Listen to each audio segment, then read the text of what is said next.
Welcome to A Slice of SEL, a podcast for educators about social emotional learning.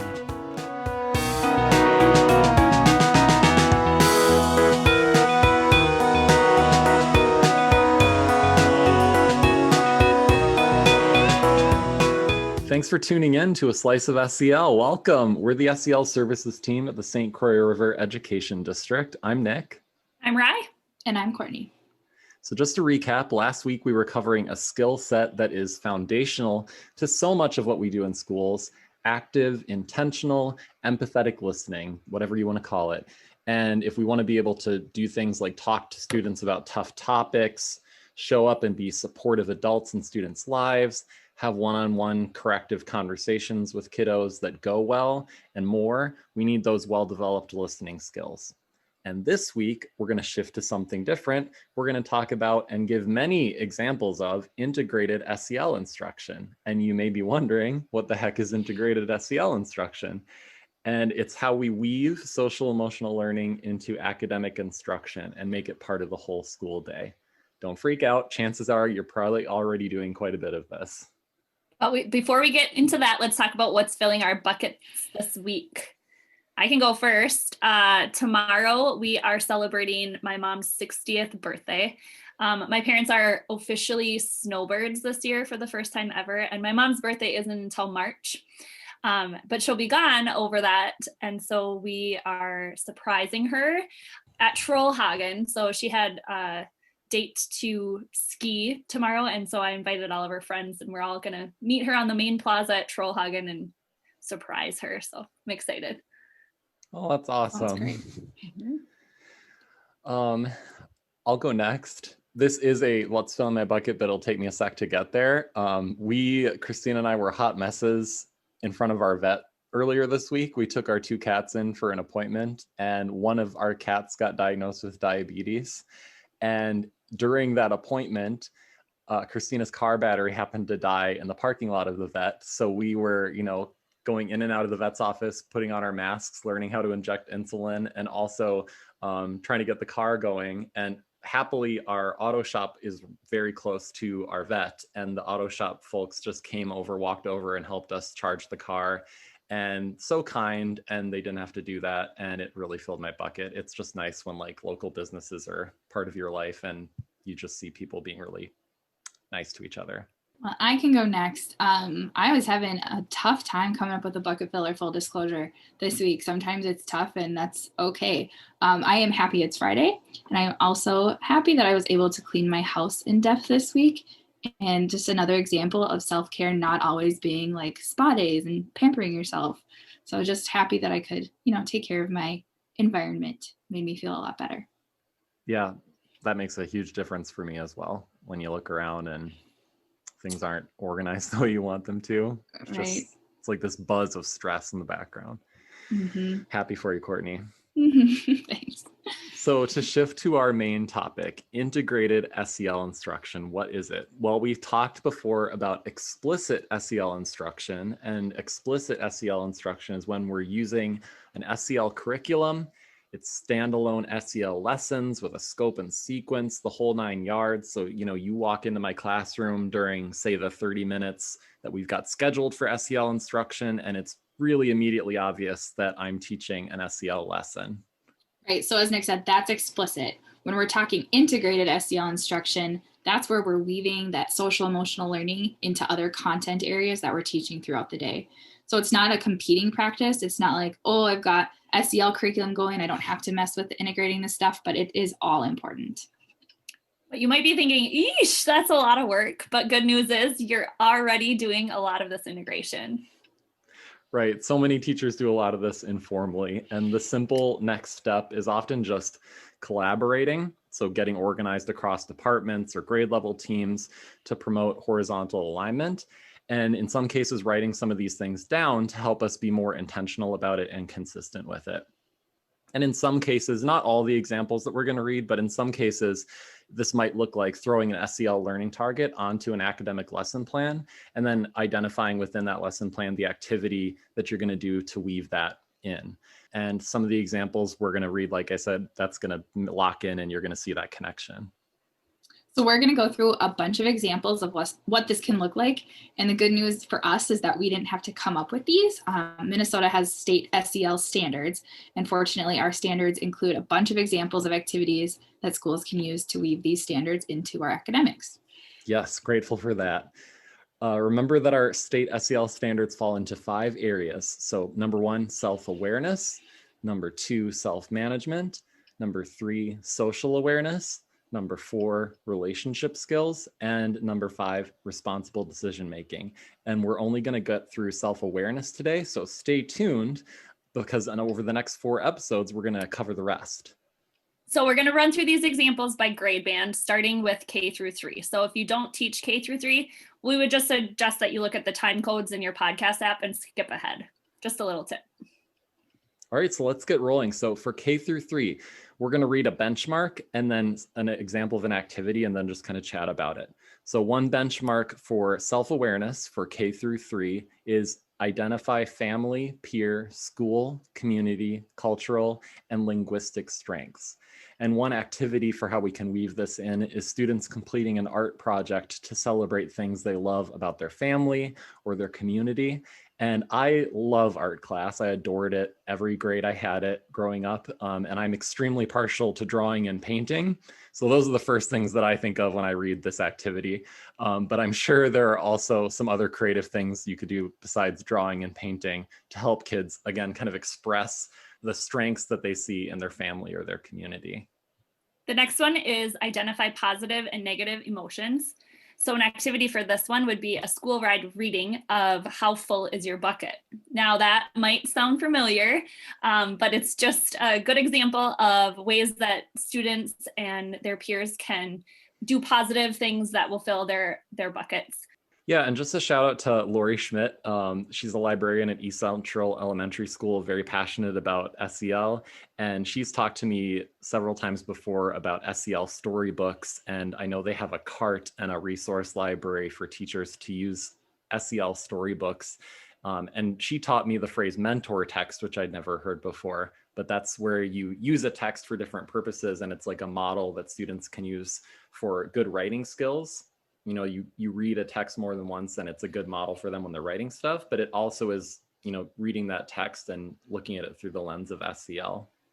Another activity might be just to listen deeply to what students say and reflect on what you heard about their feelings. So we talked about that in the last podcast, but an example of this would be like, it sounds like you're feeling very frustrated right now, or it sounds like you're feeling very happy right now. Just by reflecting and connecting these feelings, we can also help develop some of their social emotional vocabulary by connecting those feelings with the way that they are feeling. Yeah, nice connection to the last podcast episode, Rye. Way to go, Rye. Reflecting feelings. Another benchmark, identify emotions related to different situations or events. So one activity for this is you could, throughout the day at scheduled times, like a routine, you ask students to stop and identify their emotion and asking them then, why do you think you feel the way that you do right now? And this is really similar to what Rye you just said, but it's more proactive and, like I said, kind of scheduled and routine versus kind of noticing and responding. And one example of how you could do this, we're huge fans of the Yale University's mood meter visual. We've talked about it on the podcast before. I'll link it into the show notes again. What I love is some schools have really big mood meter posters or some other kind of visual on their wall so that during these routines, students can just walk up, like say as they're entering class, and just point to where they're feeling. So it's very visual. Students can get up and move, and it's a nice routine to have. Another activity for this is when you're discussing stories, have students identify a time when they've had the same feelings as a character. And you could do this a couple of different ways. Like you could do discussion in small groups, have them draw a picture, or just write some simple sentences in their journals, but making that connection like, hey, this is what the character's feeling and this is what I'm feeling. The last benchmark we'll talk about for K through 3 is describe what it feels like to feel safe and respected. One activity for this is just to work with students to create positively stated and simple rules for the classroom. One example is we listen respectfully when others are speaking. So we've talked about this before, but having students come up with some of those classroom norms and rules and expectations can allow for them to take ownership and help feel more in control.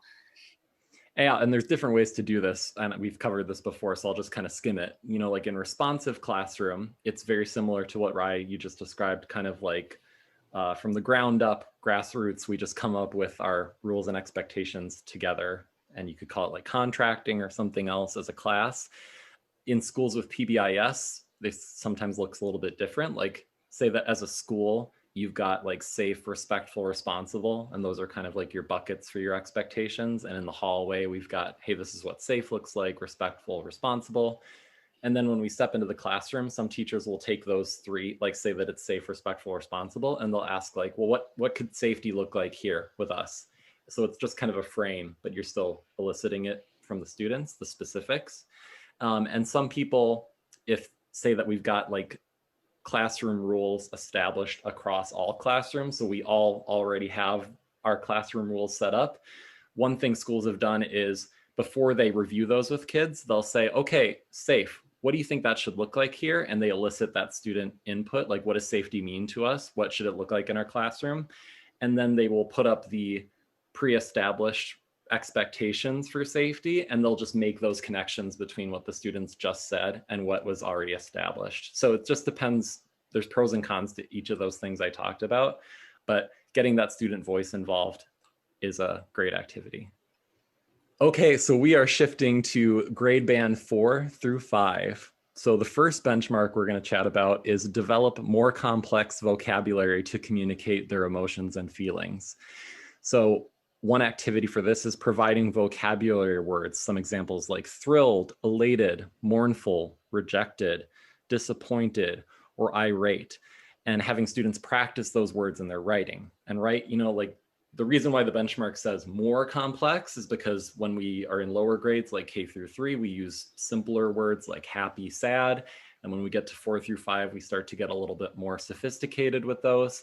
And this is just, apart from just helping students build their emotional vocabulary and make them more self-aware from an SEL perspective, we know this just makes them better writers, right? I mean, through high school and college, I would see a lot of resources still trying to get people to get away from using phrases like very happy or very sad in their writing. I'm sure you guys have seen those too, because that's what we tend to fall back on if we don't have a better, more sophisticated emotional vocabulary. The next one is recognize the connection between their thoughts, emotions, and behaviors. An activity for this is to read an appropriate book for recognizing emotions and behaviors and discuss how it impacts them. So one of the very first things I think of in this for an activity of this is Julia Cook. She has several books just regarding feelings and emotions. And some examples of my favorites are Soda Pop Head, which deals with anger, and Wilma Jean, the Worry Machine. These are meant for the grade band K through 6, so it's still relevant here in this grade band. But part of her stories just really go through what that character feels when they're feeling anger and worry. So an example from one of her stories is, my tongue gets salty, my throat gets tight, I grit my teeth because nothing feels right, stomach feels like a knot, knees lock up, face gets hot. So that's from Wilma Jean. But when students are feeling that worry, they can connect all of those feelings that they're feeling in terms of self-awareness. And then, aside from Julia Cook, as part of discussing stories, have students identify a time that they may have had some thoughts or feelings as a character, and ask them to either discuss this in small groups, draw a picture, or write in their journals just to describe how those situations cause them to think and feel the way that they do. I know I have a 5th grader at home, and I've caught her reading books like the I Survived series, or The Diary of a Wimpy Kid, or Hatchet, where you can talk about the character conflicts and have them make connections like in the activity described. Yeah, and before we move on, shout out to Lori Schmidt. She's a librarian at East Central Elementary, and she's talked to me a few times before about SEL storybooks and how passionate she is about those. And we've got an index of storybooks and chapter books on our SEL website, and I'll link those into the show notes. Another benchmark in the 4 through 5 grade band is describe personal strengths and assets they possess and make them successful members of their school and community. So students being able to do that, describe those strengths and assets. And one activity for this is you could have students complete a project to identify their personal interests or strengths. And there are different ways you could do this, like through a drawing, a picture, writing short answers on a worksheet. It could be a writing prompt or an artistic prompt, and it could fit in ELA or art class, for example. Another benchmark is to identify and explore opportunities to develop skills and talents. So an activity for this would be to routinely give students the opportunity to reflect on what they like to do and what they're good at. For example, I can tell you really liked the math science project we just did. Why do you think you liked this activity especially? I think this really gives them an opportunity to connect what they like to academics and really build on those strengths and help them enjoy some of those classes, and enjoyment of school is part of what gets us through it, right? Right, and that's the sentence you just read is a really nice example of praise, but I love how it just prompts that student reflection and gets their gears turning. Another benchmark, the last one we'll chat about for grade band 4 through 5, is distinguished degrees of their own emotional intensity. And, we can feel sad, but we can feel different intensities of sad, just as an example. And one way you could do this is referring to an emotion temperature chart or the Yale mood meter as a whole class. And you could do this just, for example, before you take a quiz, before you go on a field trip, or even, just as a routine, like after lunch or at the beginning of the day. And we're big fans of Yale University's mood meter if you listen to the podcast. And one thing I love to see is some schools have a big mood meter poster at the front of classrooms. So students, when they're walking into the room or just come up from their desks, and they can just point to what they're feeling on that big chart. We made it to the grade band 6 through 8. So our first one here is under the benchmark, recognize the importance of complex emotions, such as an indicator of a situation that needs attention. An activity here is just during testing or other high stress periods, lead the class discussion about the importance of self-care, such as taking breaks, pacing yourself, breathing deeply, and exercising. I feel like we've talked a little bit about self-care here, haven't we, guys? Yeah. But it's just as important for us to teach our students that they need it just as much as adults.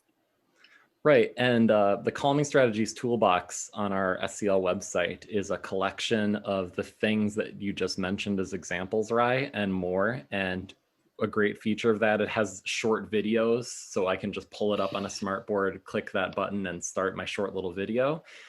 Posters that very similarly help me as a teacher kind of lead a short brain break.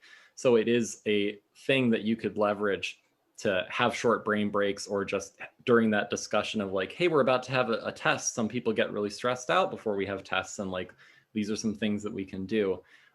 It's really important to teach those stress management techniques, and then, keep bringing them up and modeling them when they're meaningful. So the next benchmark we're covering is the same one I just covered. So being able to look at complex emotions as a sign that, a problem needs attention, for example. And one activity for weaving this in is have students identify moments where characters in the literature that they're reading experience complex emotions. So you could discuss what these emotions are and why, and use evidence from the text or inference. And the character might be having the emotions and what they could do to resolve them. So, right, we're at a point where with middle schoolers, we're talking about complicated emotions where somebody might feel conflicted, someone might feel happy or joyful about certain parts of what's going on, and regretful or disappointed about other aspects of it, for example, walking them through that. And we're big fans of Yale University's mood meter visual on the podcast and in general. We've talked about it before, but one way you could do this is present that mood meter visual in front of the students, and we'll link that into the podcast notes. Or you could give them a less organized, just list of vocabulary emotion words, and have students circle ones or just reference them during discussion or writing. And again, just walk them through pointing out the conflicting and multiple complicated emotional experiences that the characters are having. Next benchmark in the 6th through 8th grade band is assess emotional reactions in different contexts, such as face-to-face or through electronic communication. So an activity for this would be in pairs or small groups, ask students to share or to reflect and write in responses to journal prompts about how their emotions might be more or less strong in different situations with other people. So examples of that would be face-to-face interactions, phone conversations, text messages, or other electronic communication. I think with the students that we're working with having such quick access to phones and emailing being more common, especially right now in distance learning, just reflecting on how emotions vary depending on the type of conversation you're having with a person is super important to get them reflecting on how they feel and why they feel that way and how to help convey what they actually are feeling so people understand what they're saying. Right. Just one example is, like if we're having a asynchronous text conversation where you don't get an immediate reaction from someone and you're waiting for seconds or minutes or hours, like your emotional experience can be completely different. Right. And I know the other week when we were doing our recording, we had talked a little bit about like when we're writing emails, how many exclamation points are appropriate to convey exactly what we're feeling so that the person that's receiving that email knows like, I'm in a really good mood. Like this is coming from a good place. And just like acknowledging that our students are going through those same challenges as well. Right.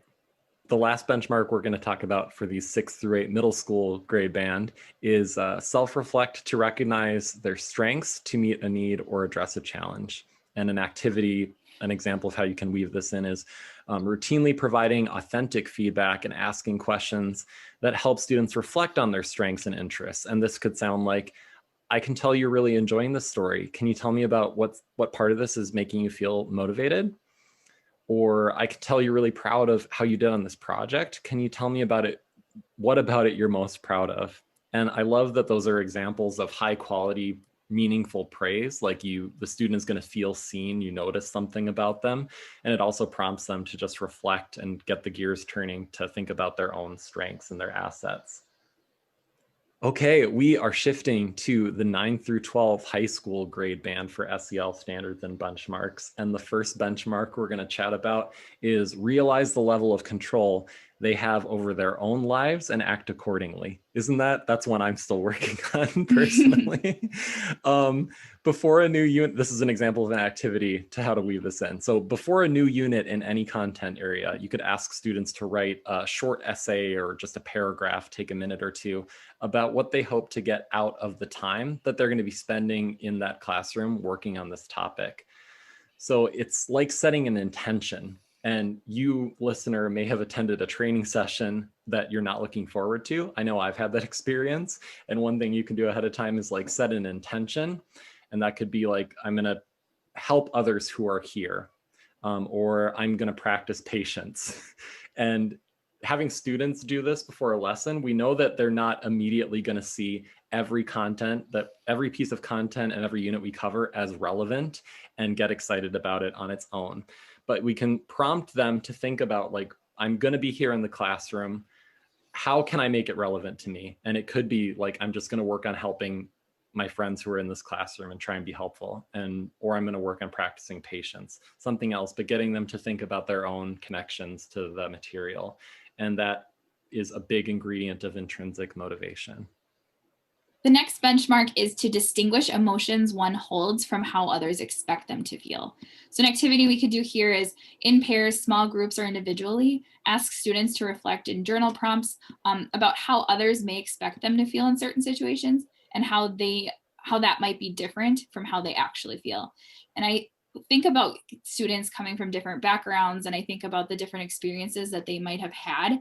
And sometimes a joke that a friend makes, or sometimes something a teacher says to a student just impacts different students in different ways, and giving them the opportunity to reflect on what that could look like for others that have gone through different experiences, and how what they're saying might not be received as exactly what they think is potentially really helpful.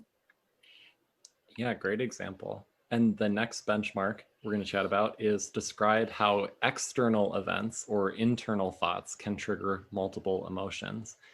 And an example of an activity: in response to literature, ask students to think about what the author is thinking about or responding to, and how it appears to be triggering multiple emotions in the author at the same time. So authors can be writing about what they're thinking. Authors can be writing about an event that happened in their lives. So our emotions can flow from, those external events, or from, hey, I thought about or remembered this thing that happened to me, and that's triggering that emotion, and triggering a bunch of different emotions. And that happens all the time in literature. And we are big fans of Yale University's mood meter visual, because it really takes those vocabulary words and arranges them in a meaningful way that helps students understand what's behind them and make sense of them. So whether it's putting that mood meter visual in front of kids, or a simple, less organized vocab list, just bullet points on a paper, or just open discussion without any reference material, right? Just a great way to weave this in, just prompting students to reflect on those complex, multiple emotions. Another benchmark is understand that identities and heritage practices shape the way one views, understands, and interprets emotions. So one activity to do here when discussing characters in literature or historical figures or leaders, ask students in pair shares, small groups, or even individual responses to journal prompts, just to reflect on how that character or the figure's identity or heritage might have shaped their views and how they interpret their emotions, and then have them compare that to how is it different from that student, from their experiences. And this is similar to the one I just reviewed up above, but I think it's a little bit different because as we've gone through history and as we've gone through time, like we experience things different and we come from different places. And I think it gives a little bit more reflection on how society has evolved and how different times have different experiences, and just making sure the students are able to connect to those and really reflect.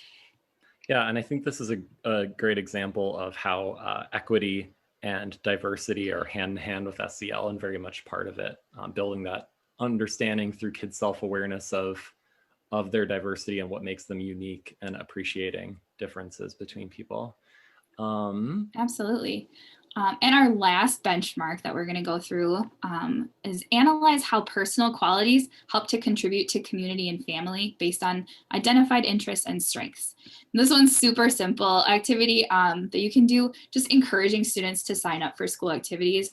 I noticed when I was working in the high school that I had a lot of students that just had kind of obscure interests, and they weren't aware that there was other kids that had similar interests to them. And one example specifically I think of is we had a Japanese club, and I had a couple of girls that were very into anime and very into just the Japanese culture in general, and they had no idea that this club existed. So just by knowing a little bit about them and knowing a little bit about what was going on in the school, I was able to encourage them to join it, and it just made their high school experience, hopefully, I guess I don't know for sure, but hopefully a little more enjoyable. And they were able to build that community within the school. And I think having people and knowing people with similar interests just makes the social emotional skills you have more strong.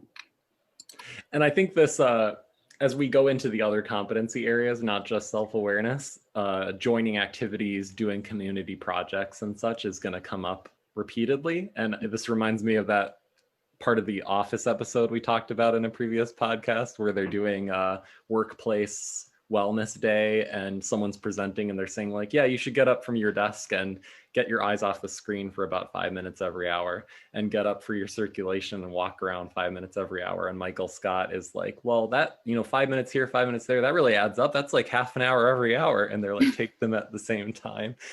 I always think about that, because it's just some of these things we can do a lot of things by just doing one thing, right? So right. By prompting students to join school activities, it helps self-awareness, but also other areas like relationship building, for example. Yes. So let's talk takeaways. We covered and focused on self-awareness, which is one of the 5 standards competency areas this week. And again, we're going to move forward and into the other 4.